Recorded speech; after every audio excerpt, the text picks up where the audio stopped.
Hi everyone, MARKCHES here. Welcome to the channel, and for today's video, I'll be giving you what's always in my bag if I'm not reviewing a sneaker. So let's go.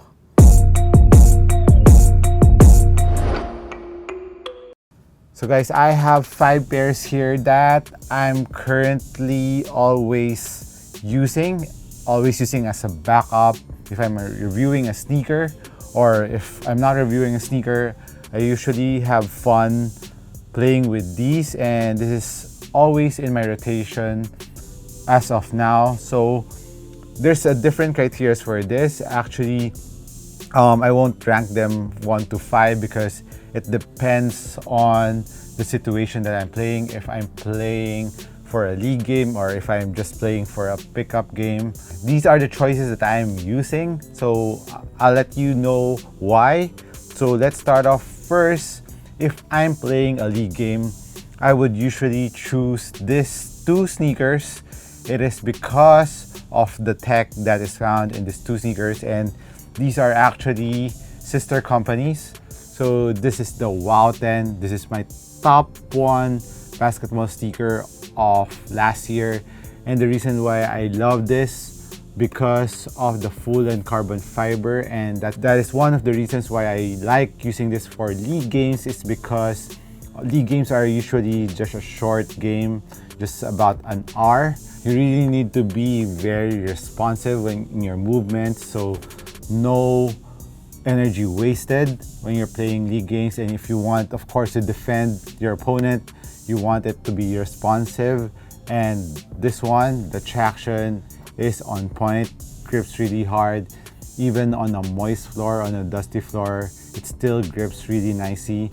But you can't use this outdoors, unfortunately, because of the rubber compound is quite soft. So this is a no-no for outdoor use. But if you're playing indoor gyms, especially in wooden courts, this traction is really mighty dependable. And like I said, this carbon fiber plate, when you're running up and down the floor, this full and carbon fiber plate really makes a difference because it saves you a lot of energy when you're running up and down the floor, and especially if you're going for a jumper or a rebound, this will really kind of help you out in propelling you from the ground, and it saves you a ton of energy.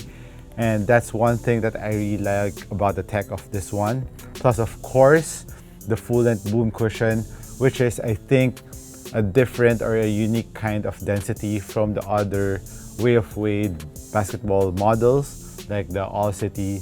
This boom model has a lot of bounce in it, and that's why I really like it. For a thinner slab of boom, the impact protection is really nice, and of course the bounce back from the forefoot and heel really is a nice combination together with the carbon fiber plate and the traction of the Wow 10. And as for the upper is relatively thin but still very ultra supportive. And there's a lateral piece here for lateral support when you're moving outwards, and of course the base too of the Wow 10s is quite wide, so you're very stable on this. Plus it has a very nice heel to toe transition, and there's a high cut. This one's a high cut and the low cut version if you're more into a low cut sneaker. The only downside of this sneaker is it's quite expensive. It's around $250, so that's around 13,000 pesos SRP. So quite expensive for this pair, but if you could afford this, this is a nice sneaker to have in your rotation, especially if you want to be ultra responsive in a game. And of course, the other sneaker that I'm referring to is the JB1 Himi Buckets basketball sneaker. So this is the sister company. Actually, this is the main company. This is from Li-Ning, and this is Wow 10. So this is like the Jordan brand, and this is the Nike of China. So Li-Ning's Jimmy Buckets, the upper, very similar to the Wow 10. It's very thin, very breathable, at the same time very supportive. And as you can see, this plate kind of catches your foot when you're doing lateral movements, so there's no delay when you're doing lateral movements on this one. And of course this teeth-like structure or claw that goes up here also holds down your feet really nicely. And there's a nice fit support here. You can see this 2 here, and also there's another 2 here around the midfoot. So it gives you a very nice one-to-one fit to the JB1s. And this is a low-cut sneaker. And of course, the tech that comes with this is a drop-in midsole. And it feels really bouncy. It's a boom too. But if I'm comparing it to the WOW 10, the boom of the WOW 10 is a lot bouncier compared to the boom of the JB1s. Just a little side note, or just a little fun fact for it. So, but still very bouncy and a lot of impact protection. And the outsole of this one too, similar to the WOW 10s, is very dependable, but the only difference is the outsole is not made out of rubber, but it's actually made out of foam, which is kind of similar to the Currys. So this is really a no-no for outdoor use. The WOW 10, it can be forgiven from time to time, but this one, I think, especially in a rough outdoor court, it will just rip through this foam material in the outsole. So this, I think I will recommend this really mainly strictly for indoor use. But overall performance, heel to toe transition, I mean, the full length carbon fiber too on this one, similar to the WOW 10s, is actually, the carbon fiber is not that thick, but it bends a lot, but it gives you that really nice spring back to the sneaker. Actually, this one springs back a bit more on the WOW 10, so yeah, if you're comparing it, you feel it more like restricting. It's like pushing you off more compared to the Butlers. So I mean, that's a little difference, but that full length carbon fiber really makes a lot of difference.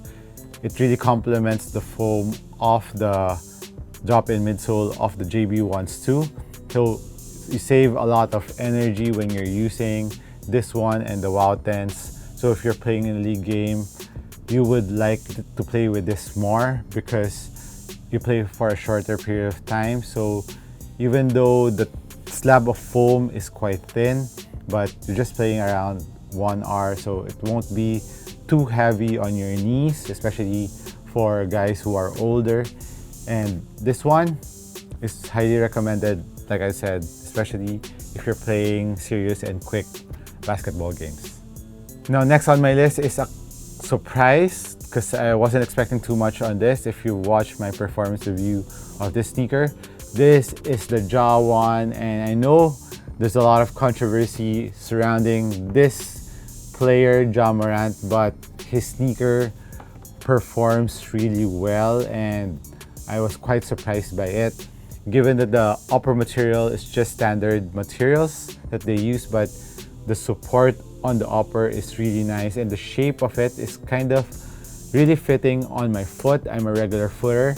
It has some space, but it still provides a lot of support, especially this area. You can see this fake leather piece kind of straps and fits your foot, especially around the forefoot a bit. So it gives you a very nice one-to-one feel to the sneaker.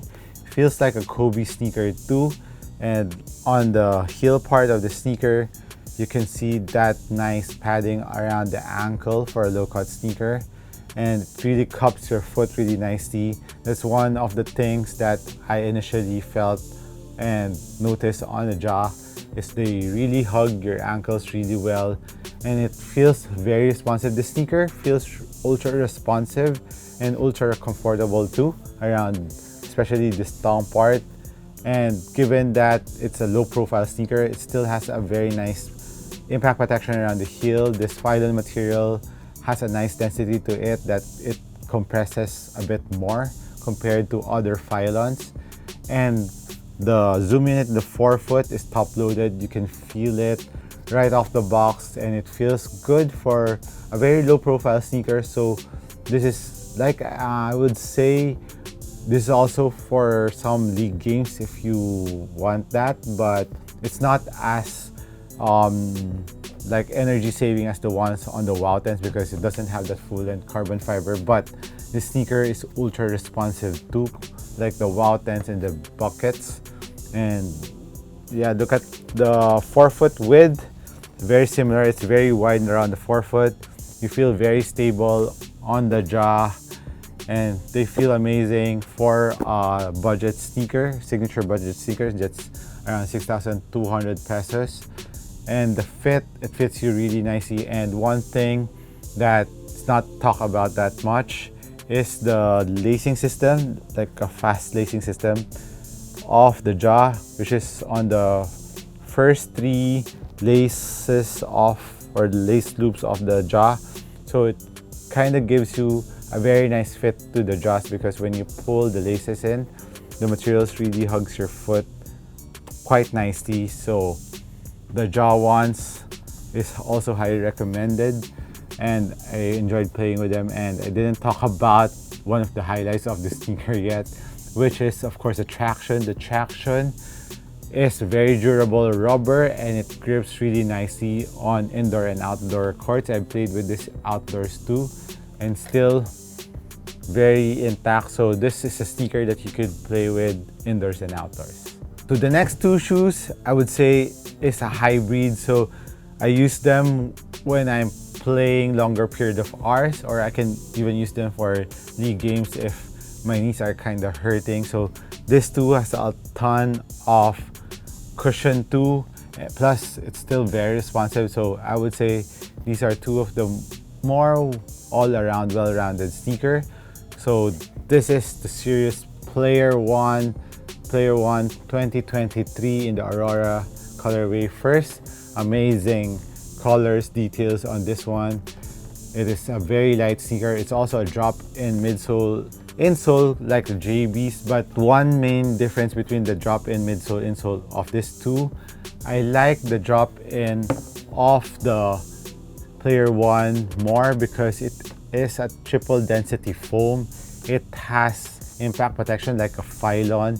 It has that puck like a boom, plus there's an extra impact protection puck that's in the middle of that kind of like polyurethane material.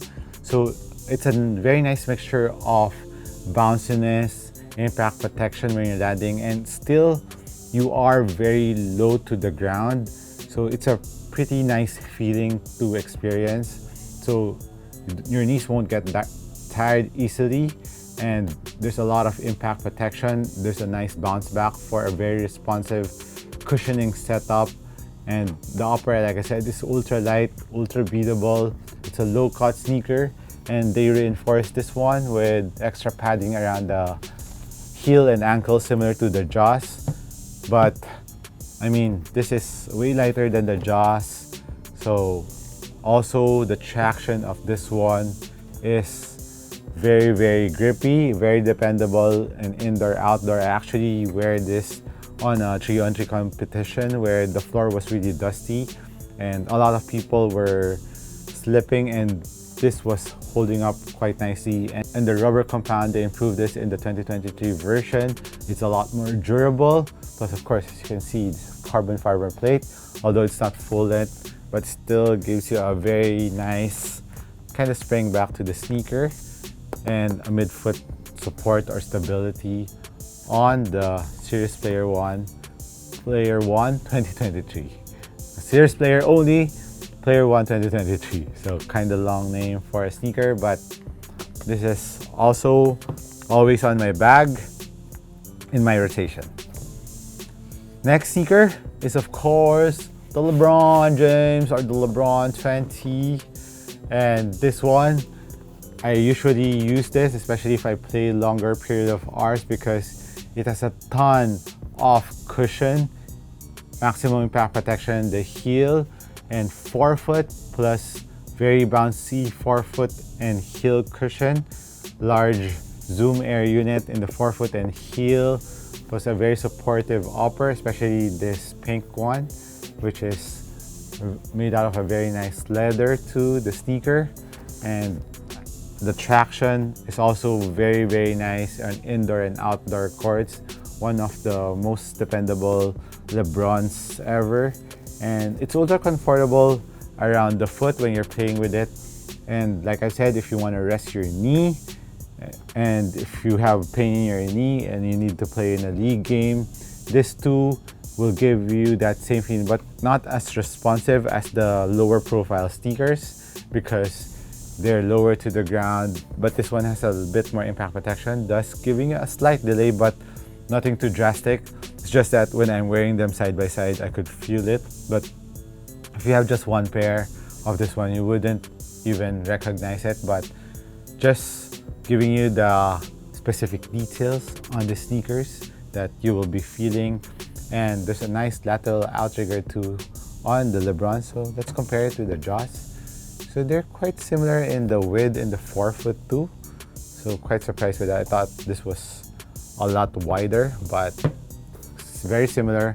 So the LeBron's 20s are like an all-around sneaker to use to, so it really depends on your play style, on your weight, on how you move and how you're feeling, so you won't go wrong with these 5 sneakers.